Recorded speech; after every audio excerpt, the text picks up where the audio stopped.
Judgment has been reserved in the Western Cape High Court in the case challenging MK parliamentary leader Dr. John Hlope's designation to the Judicial Service Commission. Democratic Alliance lawyers are arguing that Parliament should have exercised discretion when the MK party nominated Dr. Hlope to serve on the JSC. Let's get more analysis on this now by welcoming Kathleen Powell, who's an associate professor in public law at the University of Cape Town. Prof, thank you so much for making time to be with us today. Welcome. So, judgment reserved in the matter, but let's get your expert opinion on the applicants in the matter, namely the DA along with two other organizations. So please help us dissect their submissions, which is based basically on the view that the parliamentary processes that actually led to Dr. Hlope's appointment were in fact irrational in that he is an impeached judge. Thank you and good afternoon.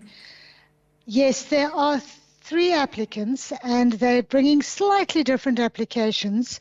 Two of them are asking for an interim ruling by the court for the main merits to be decided later, and Freedom Under Law is actually asking for a final ruling straight away. But what they're trying to do is firstly prevent former Judge Hlope, so Dr. Hlope, from actually serving on the JSC. And the JSC has meetings in October already. And secondly, they're presenting the substantive case to show that Parliament was not allowed to appoint Dr. Hlope to the JSC.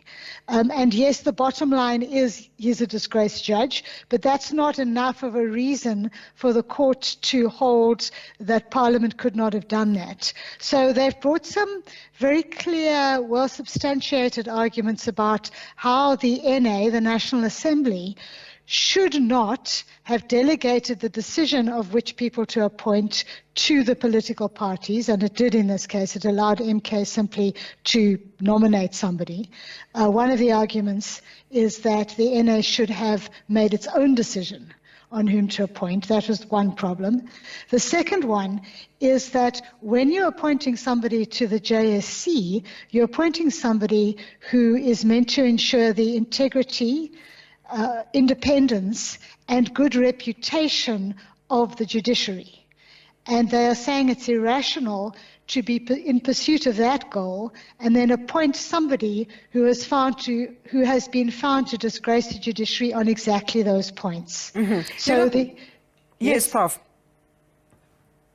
No, go ahead. Yes, Prof. I was saying, following the proceedings, interestingly enough, one of the presiding judges actually brought a very interesting remark that Parliament has set a precedence in how they actually conduct their businesses, in this case, appointing members to the various parliamentary portfolios. And he also pointed out the fact that such a motion has never been brought before a court and wanted to know what the applicants who lost similar arguments in the National Assembly have now brought this matter for litigation with the MK Council, calling this jungle law. I'm sure you remember that reference by Advocate Dalimpofu. Is this not then directly asking the court to run a parallel tribunal as suggested on parliamentary processes pertaining to the separation of powers?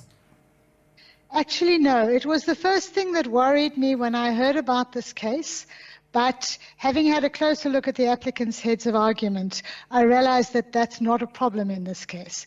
Firstly, on the question of Parliament's conventions, Parliament's long-standing practice, none of that can override the Constitution, and the rules of Parliament say as much. So the fact that there's a long-standing convention means nothing if that convention is constitutionally faulty. So that's not a problem. Secondly, the convention, it did relate to the appointing of people to the JSC, that is correct. But what they were trying to equate the appointing of the people to the JSC to was appointing people to parliamentary portfolio committees, which is the term you used, the term you're quoting.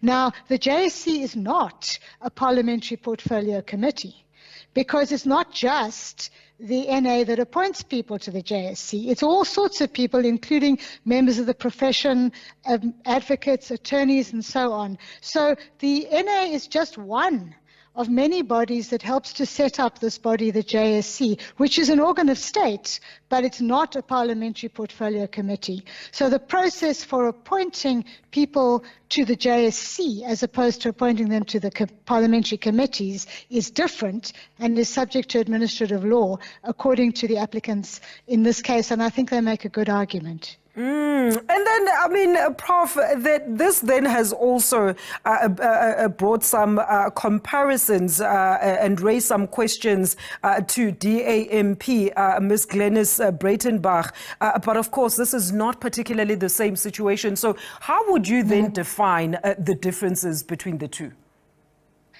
I am not aware of a finding against Glenys Breitenbach impugning her integrity, her respect for the judiciary, or her independence in running her job.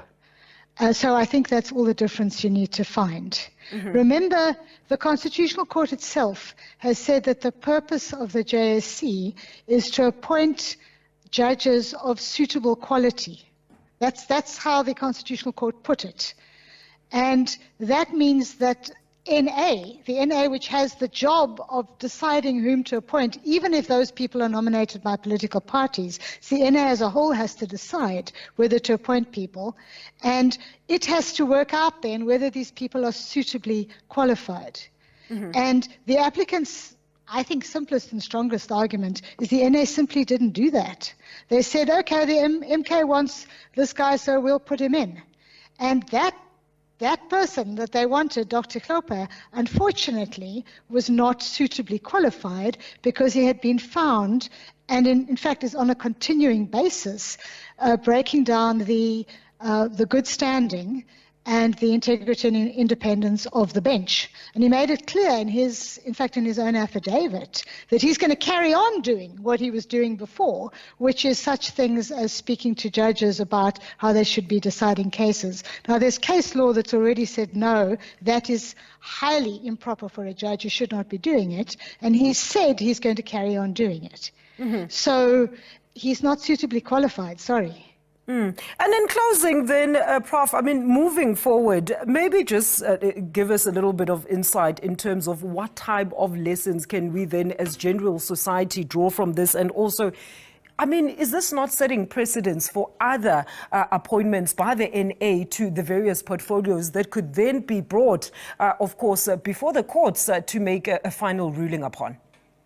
Look, there's always some anxiety when courts are asked to rule on something that the NA has done, and for good reason. But I don't think the panic factor need be quite as bad here. First of all, as I said, we're not talking about appointments to portfolio committees. There, the NA is simply handling an internal matter and should be allowed to do its own thing most of the time. The court always has to be careful not to intrude on the domain of the NA. But this is not exclusively the domain of the NA.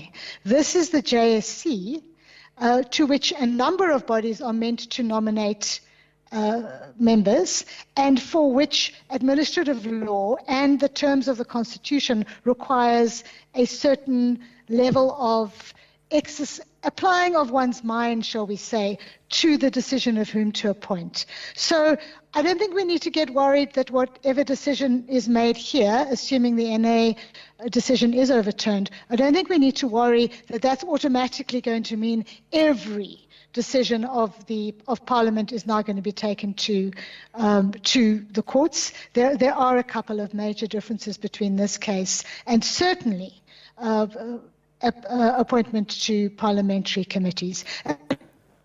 Admittedly, there might be other places where the NA or the NCOP, as well, and where there might indeed now be more case law challenging the NA and the NCOP's decision. However, all that the applicants are here really saying is that the NA or the NCOP should be applying their minds and substantiating their decisions. And if they do that, they should be safe.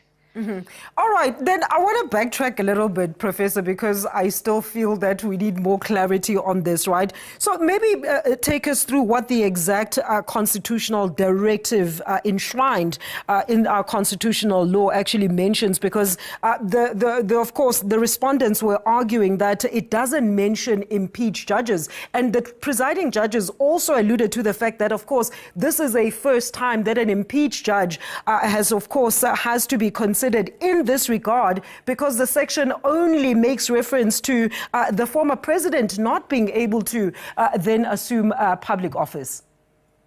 Correct. There are no explicit provisions for what happens to former judges who are no longer judges because they were impeached in the Constitution.